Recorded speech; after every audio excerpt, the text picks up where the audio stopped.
नमस्कार दिव्य आत्माओं, हमारे चैनल पर वापस आने के लिए धन्यवाद। हम international academy for spiritual healing है और आज हम एक जीवन परिवर्तनकारी तकनीक के बारे में बात करने जा रहे हैं जो हर आध्यात्मिक पथ पर चलने वाले व्यक्ति के लिए आवश्यक है। तनाव और चिंता से तुरंत राहत पाने के लिए अपनी भावनाओं को नाम देना। कृपया इस प्रभावी विधि के साथ शुरुआत करने से पहले लाइक बटन दबाकर इस वीडियो को अपने दोस्तों और परिवार के साथ साझा करके, और यदि आपने अभी तक नहीं किया है तो हमारे चैनल को सब्सक्राइब करके हमारी मदद करें।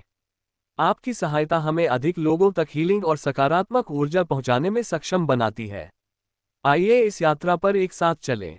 तनाव और चिंता आध्यात्मिक विकास पथ पर चलने वाले किसी भी व्यक्ति के लिए सामान्य अनुभव हैं। ये अक्सर तीव्र भावनाओं के रूप में सामने आते हैं जो हमारे आंतरिक शांति और स्पष्टता को बाधित करते हैं। हालांकि अपनी भावनाओं को नाम देना एक सरल लेकिन प्रभावी तकनीक है जो आपको नियंत्रण हासिल करने और शांति पाने में मदद कर सकती है। इस विधि में अपनी भावनाओं को पहचानना और स्वीकार करना शामिल है, एक महत्वपूर्ण कदम जो आपके दृष्टिकोण को नाटकीय रूप से बदल सकता है और लगभग तुरंत आराम प्रदान कर सकता है। चिंता आपके मन और शरीर पर विचारों और संवेदनाओं के तूफान की तरह हावी हो सकती है। इन क्षणों में रुकें और गहरी सांस लें। अराजकता के बीच में अपनी भावनाओं को आप पर हावी होने देने के बजाय उन्हें एक दूरी से देखने की कोशिश करें। अपने आप से पूछें, मैं अभी क्या महसूस कर रहा हूं? और अपनी भावनाओं का नाम लें। उदाहरण के लिए अपने आप से कहें, ये तनाव है या ये चिंता है। अपनी भावनाओं को नाम देकर आप अपने और उस भावना के बीच एक मानसिक दूरी स्थापित करते हैं, जिससे आप इसे एक अस्थायी अवस्था के रूप में देख सकते हैं, न कि आपके अस्तित्व के एक आवश्यक घटक के रूप में।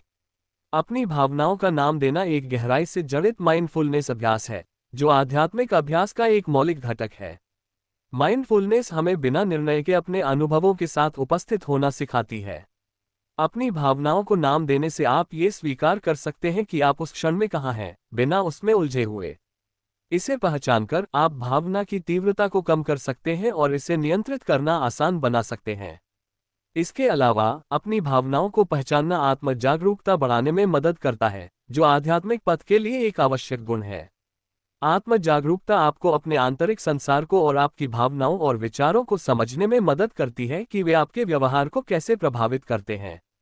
नियमित रूप से अपनी भावनाओं को नाम देकर और पहचानकर आप अपनी भावनात्मक स्थिति के बारे में गहरी समझ प्राप्त कर सकते हैं।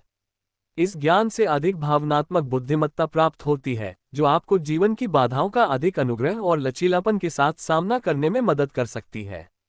इस तकनीक के भावनात्मक लाभों के अलावा महत्वपूर्ण शारीरिक प्रभाव भी हैं। अपनी भावनाओं का नाम लेकर और पहचान कर आप मस्तिष्क के प्रीफ्रंटल कॉर्टेक्स को सक्रिय कर सकते हैं, जो तार्किक सोच और निर्णय लेने का प्रभारी है। तनाव और चिंता से उत्पन्न होने वाले अमिगडाला की लड़ाई या उड़ान प्रतिक्रिया को ये सक्रियण कम कर देता है। अपने प्रीफ्रंटल कॉर्टेक्स को सक्रिय करके आप अपनी भावनाओं को अधिक तार्किक और शांतिपूर्ण तरीके से संबोधित कर सकते हैं, जिससे आपके शरीर पर तनाव और चिंता का कुल नकारात्मक प्रभाव कम हो जाता है। अपने दैनिक रूटीन में इस अभ्यास को शामिल करने से आपके भावनात्मक और आध्यात्मिक स्वास्थ्य पर गहरा प्रभाव पड़ सकता है। हर बार जब आप अभिभूत महसूस करें तो रुकें, गहरी सांस लें और अपनी भावनाओं को पहचानें। ये छोटा सा कार्य आपको वर्तमान में वापस लाकर स्पष्टता और शांति प्राप्त करने में मदद कर सकता है।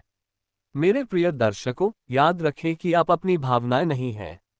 तनाव और चिंता अस्थायी भावनाएं हैं जो आपको परिभाषित नहीं करती हैं। अपनी भावनाओं को नाम देना आपकी आंतरिक शांति को पुनः प्राप्त करने और अपने आध्यात्मिक पथ पर शक्ति और शांति के साथ आगे बढ़ने का पहला कदम है।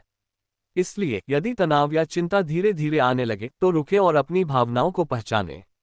इस अभ्यास को अपने जीवन में एक उपकरण के रूप में उपयोग करें। और अधिक मार्गदर्शिकाओं और आध्यात्मिक हीलिंग और भलाई की विधियों के लिए हमारे चैनल को सब्सक्राइब करना, लाइक करना और शेयर करना न भूलें। हम इस सुंदर पथ पर आत्मज्ञान और आंतरिक खुशी की ओर एक दूसरे की मदद कर सकते हैं।